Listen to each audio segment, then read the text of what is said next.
Bismillahirrahmanirrahim. Assalamualaikum warahmatullahi wabarakatuh. Selamat siang dan salam sejahtera dari kita sekalian. Shalom, Shalom, nama budaya, salam kebajikan.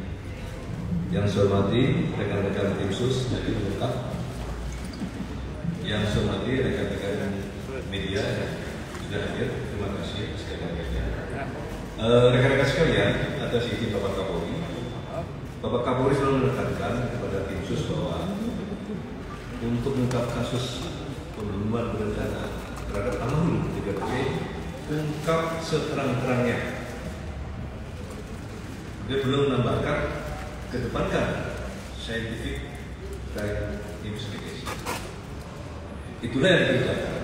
Oleh karena itu, penyidik dan tim sus ini bekerja maraton, terutama kepada 4 tersangka, yaitu FS, KN, RE, dan RE secara maksimal melengkapi pemberkasan perkara. Kemarin juga dilaksanakan gelar untuk dilaksanakan kelengkapan perkara terhadap keempat tersangka ini. Penyidik insya Allah selesai ini akan menyerahkan berkas perkara 4 tersangka tersebut kepada Kejaksaan selaku JPU, Jaksa Penuntut Umum. Selesai revisi. Selanjutnya rekan sekalian,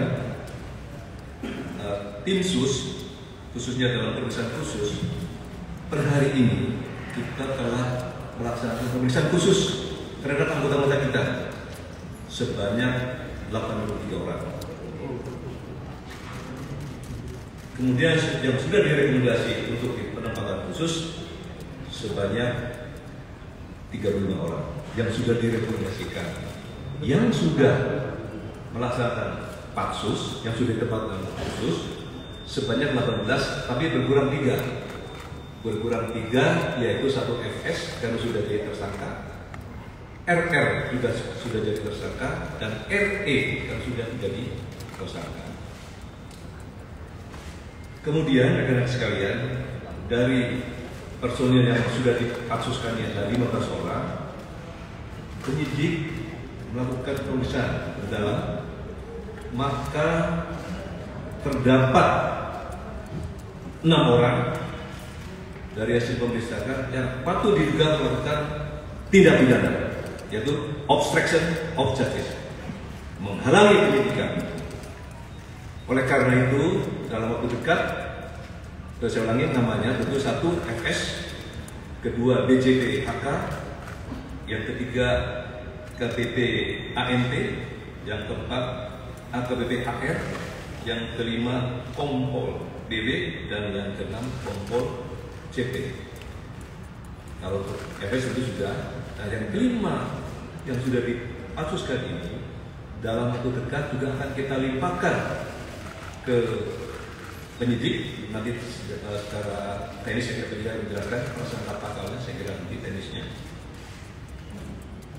Oleh karena itu nanti akan dilakukan ditingkatkan penyidikan lebih lanjut, nanti akan dijelaskan oleh dari sini. Rekan-rekan sekalian, penyidik juga telah melaksanakan pemeriksaan mendalam dengan scientific crime investigation, termasuk dengan alat bukti yang ada, dan sudah dilakukan gelar perkara. Maka penyidik telah menetapkan saudari PC sebagai tersangka. Nah, nanti untuk prasangka pasalnya nanti dari penyidik yang akan menjelaskan. Selanjutnya rekan sekalian, penyidik juga akan melakukan gabungan. Kemudian rekan-rekan juga mendengar ada 2 laporan polisi yang sudah dihentikan oleh Baris Krim. Maka sudah menjadi tanggung jawab tim sus gabungan yang terdiri dari Irwasum, Kabar Reskrim dan Propam akan melaksanakan audit investigasi terhadap 2 laporan polisi yang diterbitkan oleh Polres Jakarta Selatan. Ini sedang berjalan. Tentu hasilnya nanti berikutnya.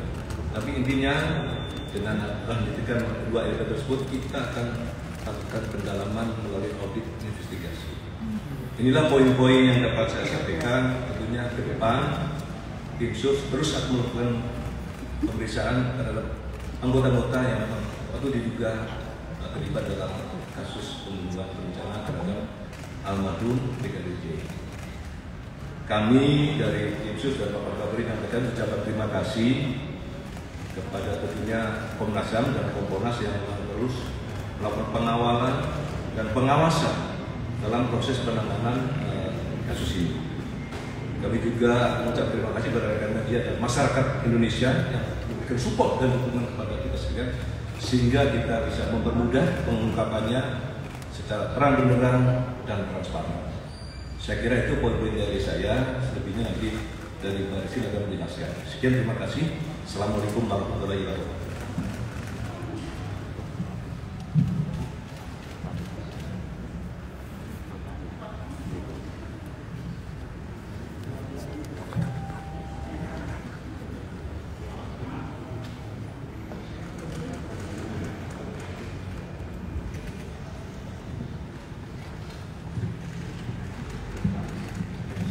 Selamat siang teman-teman media yang kami hormati, Pak Ketua Tim, Pak Irwasum, dan seluruh tim. Atas izin beliau, saya menyampaikan secara langsung terkait dengan hasil perkembangan penyidikan kasus pembunuhan berencana terhadap Brigadir Joshua. Dari serangkaian proses penyidikan yang telah dilakukan sampai dengan hari ini, penyidik telah melakukan pemeriksaan sebanyak 52 orang saksi,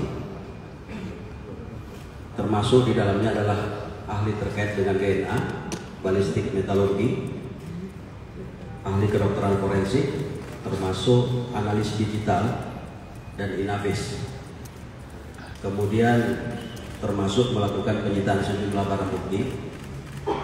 Nah, perlu saya sampaikan kepada rekan-rekan media, alhamdulillah CCTV yang sangat vital yang menggambarkan situasi sebelum, sesaat dan setelah kejadian di Duren 3 itu berhasil kami temukan.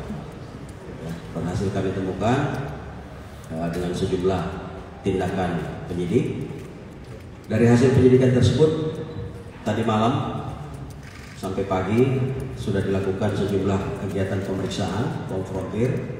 Tadi juga sudah disampaikan oleh Bapak Ketua Tim bahwa Ibu PC sudah ditetapkan sebagai tersangka.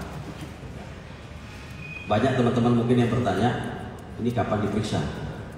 Kita sebenarnya yang bersangkutan sudah kita lakukan pemeriksaan sebanyak 3 kali. Seyogyanya juga kemarin harusnya yang bersangkutan kita periksa, tetapi kemudian muncul surat sakit dari kedokteran, dari dokter yang bersangkutan, dan meminta untuk istirahat selama 7 hari. Tanpa kehadiran yang bersangkutan, kemudian penyidik melakukan gelar perkara dan berdasarkan 2 alat bukti. Yang pertama adalah keterangan saksi, kemudian bukti elektronik berupa CCTV baik yang ada di Saguling, di lokasi Saguling, maupun yang ada di dekat TKP, ya, yang selama ini menjadi pertanyaan publik, yang diperoleh dari DVR Pos Satpam. Inilah yang menjadi bagian daripada circumstantial evidence atau barang bukti tidak langsung yang menjadi petunjuk bahwa PC ada di lokasi sejak di Saguling sampai dengan di Duren 3 dan melakukan kegiatan-kegiatan yang menjadi bagian daripada perencanaan pembunuhan terhadap Brigadir Joshua. Selanjutnya juga pada kesempatan hari ini kami sampaikan kepada rekan-rekan media bahwa 4 berkas perkara tersangka sebelumnya, yaitu Saudara FS, Saudara RR, Saudara RE, dan Saudara KM, hari ini akan kita laksanakan pelimpahan ke kejaksaan atau tahap 1 untuk kemudian nanti akan dipelajari oleh teman-teman jaksa penuntut umum. Saya kira demikian yang bisa saya sampaikan. Pak. Baik, kami mohon Direktur Cyber untuk bisa menjelaskan singkat tentang ke-6 personil yang melakukan tindakan obstruction of justice yang menghalangi penyidikan. Baik, terima kasih Bapak Bawaslu yang terhormat dari Bawaslu Pak Kapolri Kabar Reskrim sebagai sekalian yang saya hormati dengan wartawan. Sedikit saya akan menjelaskan tentang perkara yang berkaitan dengan masalah DVR. Dalam perkara menghilangkan, memindahkan, serta mentransmisikan secara elektronik sehingga tidak bekerja sebagai mestinya. Sesuai laporan polisi nomor LPA 0446/8/2022 di titik cyber dari Simpori tanggal 9 Agustus 2022 telah melakukan pemeriksaan sebanyak 16 orang saksi untuk saat ini. Mungkin nanti bisa berkembang. Dalam hal ini kita bagi menjadi 5 klaster. Yang pertama adalah klaster warga komplek Aspol Duren 3. Kita sudah periksa 3 orang, itu saudara SN, saudara N, dan saudara Asyid.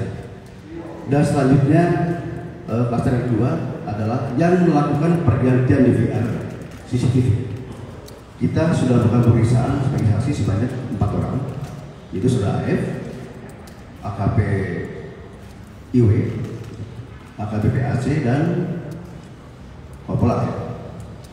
Dan klaster yang 3 adalah melakukan pemindahan, transmisi, dan melakukan perusahaan.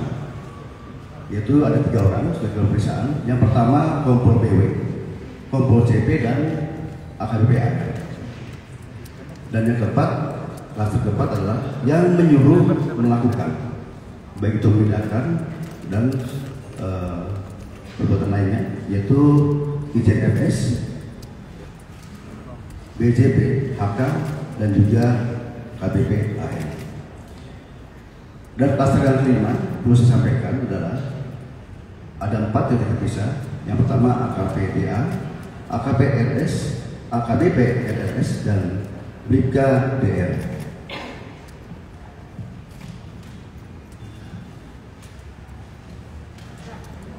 Adapun barang bukti yang sudah kami sita sampai saat ini ada 4 buah. Yang pertama hard disk eksternal merek WD. Yang kedua adalah tablet Microsoft Surface. Dan yang ketiga DVR CCTV yang ada di Aspol Duren 3. Dan yang keempat laptop merek Dell mirip saudara BW. Adapun untuk pasal dipersangkakan, tadi Pak Ketua sudah menyampaikan, akan saya jelaskan, yaitu pasal 32 dan pasal 33 Undang-Undang ITE. Ya, ini ancamannya lumayan tinggi. Dan juga pasal 221 serta pasal 223 KUHP, dan juga pasal 55 dan pasal 56 KUHP.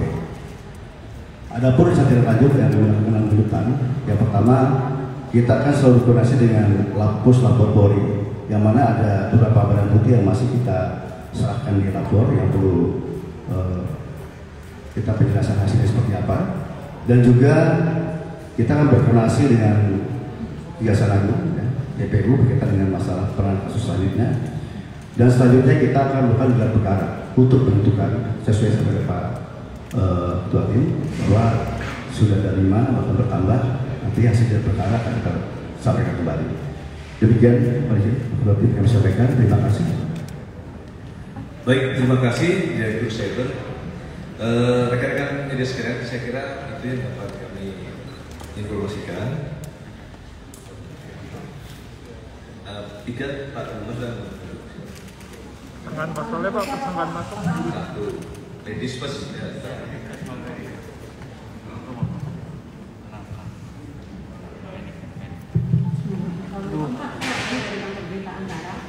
Saya lalu dari Kabupaten Bapak, pertanyaan kedua. Pertama untuk Pak Iwasun terkait Ferdi Sambo sesuai dengan protokol 7 nomor 22 itu kan statusnya apakah sudah di PPDH kan atau bagaimana? Yang kedua tentang PC Pak, Bu PC sudah ditetapkan sebagai tersangka, dia akan ditahan atau tidak? Kalau ditahan apa pertimbangannya? Kalau tidak apa pertimbangannya? Begitu dulu Pak, terima kasih. Pasalnya Pak. Langsung saya jawab ya. Pasalnya Pak. Baik. Pasalnya Pak. Pasal Pak. Tadi Pak Andi sudah menyampaikan. Belum Pak.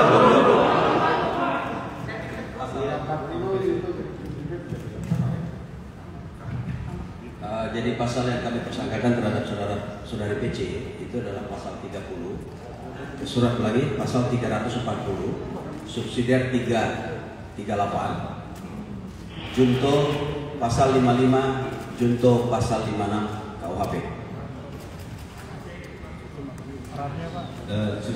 Sudah berapa Pak ya?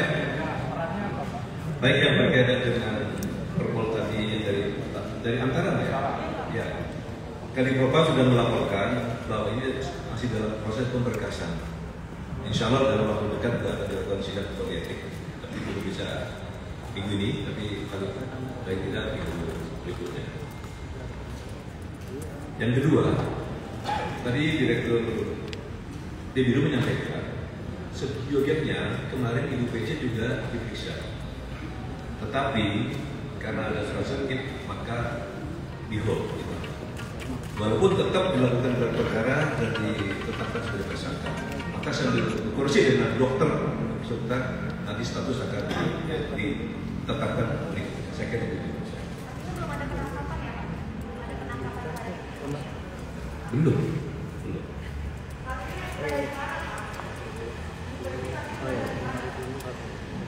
Jadi dia di rumah.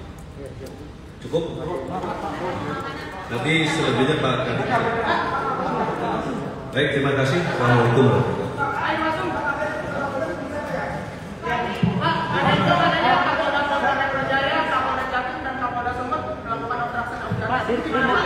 Pak,